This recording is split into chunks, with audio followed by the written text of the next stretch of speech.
नमस्कार दोस्तों, क्या आपने कभी सोचा है कि जिस इंटरनेट का इस्तेमाल करके आप ये वीडियो देख रहे हैं, जिस ऐप पर आप अपनी लाइफ के सबसे प्राइवेट मोमेंट्स शेयर करते हैं और फ्यूचर में जो क्लीन एनर्जी आपके घर को रोशन करेगी, उन सब का कंट्रोल धीरे धीरे एक ही इंसान के हाथों में जा रहा है। आज हम सिर्फ किसी कंपनी की सक्सेस स्टोरी की बात नहीं कर रहे हैं। आज हम बात कर रहे हैं एक ऐसी मास्टर स्ट्रेटजी की जो आने वाले 50 सालों तक इंडिया का फ्यूचर डिसाइड करेगी। जब हम कॉलोनाइजेशन या गुलामी का नाम सुनते हैं तो हमारे दिमाग में ईस्ट इंडिया कंपनी आती है, पर आज के डिजिटल दौर में एक नए तरीके का कॉलोनियलिज्म चल रहा है जिसे कहते हैं डेटा कॉलोनियलिज्म, जहां वेस्टर्न बिग टेक कंपनीज जैसे गूगल, मेटा और अमेज़न हमारा डेटा एक्सट्रैक्ट करके अमीर बन रही हैं। लेकिन इस डिजिटल गुलामी के बीच एक इंडियन जायंट खड़ा है जो इन फॉरेन पावर्स को उन्हीं के गेम में हरा रहा है।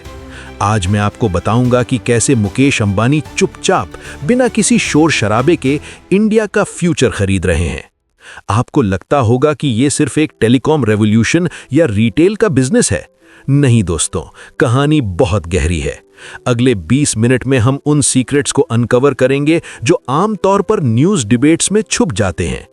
हम देखेंगे कि कैसे 10 लाख करोड़ का एक सीक्रेट एआई प्लान बनाया जा रहा है और कैसे एक आम भाषा में एग्जीक्यूशन एक्सीलेंस कहते हुए रिलायंस एक ऐसी मोनोपोली बना रहा है जो शायद हमारी आज़ादी के लिए ज़रूरी भी है।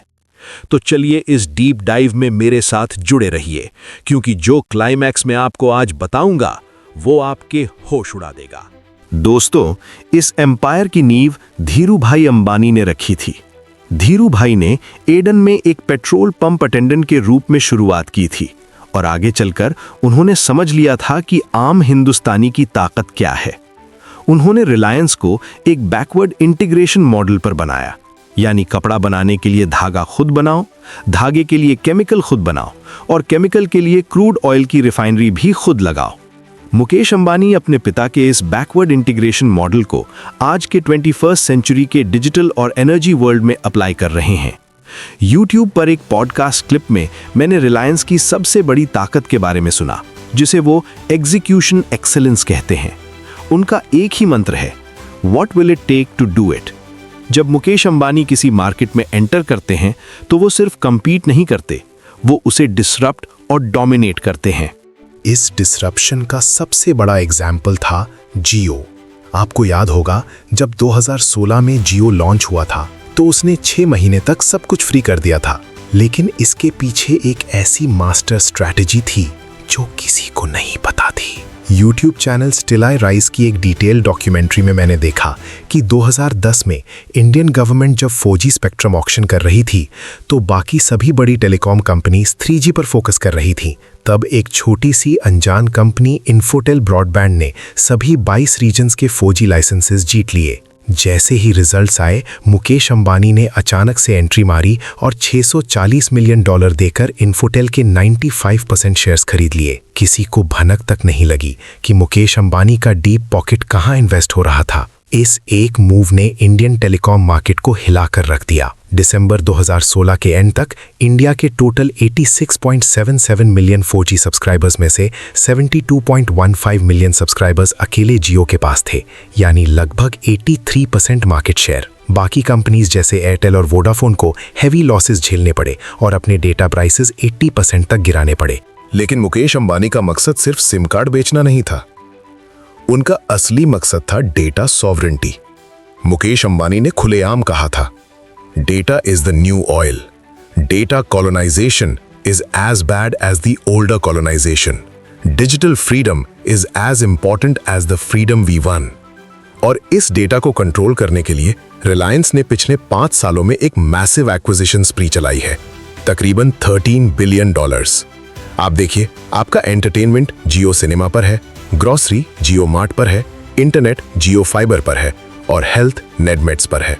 अब आते हैं उस क्लाइमैक्स पर जो आपके होश उड़ा देगा। आने वाला दौर एआई और ग्रीन एनर्जी का है। 10 लाख करोड़ रुपए इन्वेस्ट करने का प्लान बनाया है। इंडिया को सिर्फ कनेक्ट करना नहीं है, बल्कि AI ड्रिवन सर्विसेज को हर आम आदमी तक पहुंचाना है। रिलायंस ने जामनगर में 5000 एकड़ जमीन पर ग्रीन एनर्जी गीगा कॉम्प्लेक्स बनाना शुरू कर दिया है। सबसे बड़ा गेम चेंजर है ग्रीन हाइड्रोजन। 1 किलोग्राम $1 से भी कम 1 डेकेड के अंदर। अगर ये हो गया तो ये पेट्रोल और डीजल को रिप्लेस कर देगा और इंडिया ऑयल इंपोर्ट्स की गुलामी से आजाद हो जाएगा। तो दोस्तों, इस पूरी नैरेटिव का आखिरी सच क्या है? कुछ क्रिटिक्स कहते हैं कि रिलायंस एक मैसिव मोनोपोली क्रिएट कर रहा है। क्या इंडिया को एक ऐसी होमग्रोन ताकत की जरूरत नहीं है? मुकेश अंबानी का ये ग्रैंड मास्टर प्लान सिर्फ रिलायंस की नेटवर्थ बढ़ाने के लिए नहीं है। वो जानते हैं कि आने वाले दौर का असली हथियार बंदूक नहीं, डेटा और एनर्जी होगी। अगर आपको ये वीडियो पसंद आई तो चैनल को लाजमी सब्सक्राइब करें। जय हिंद।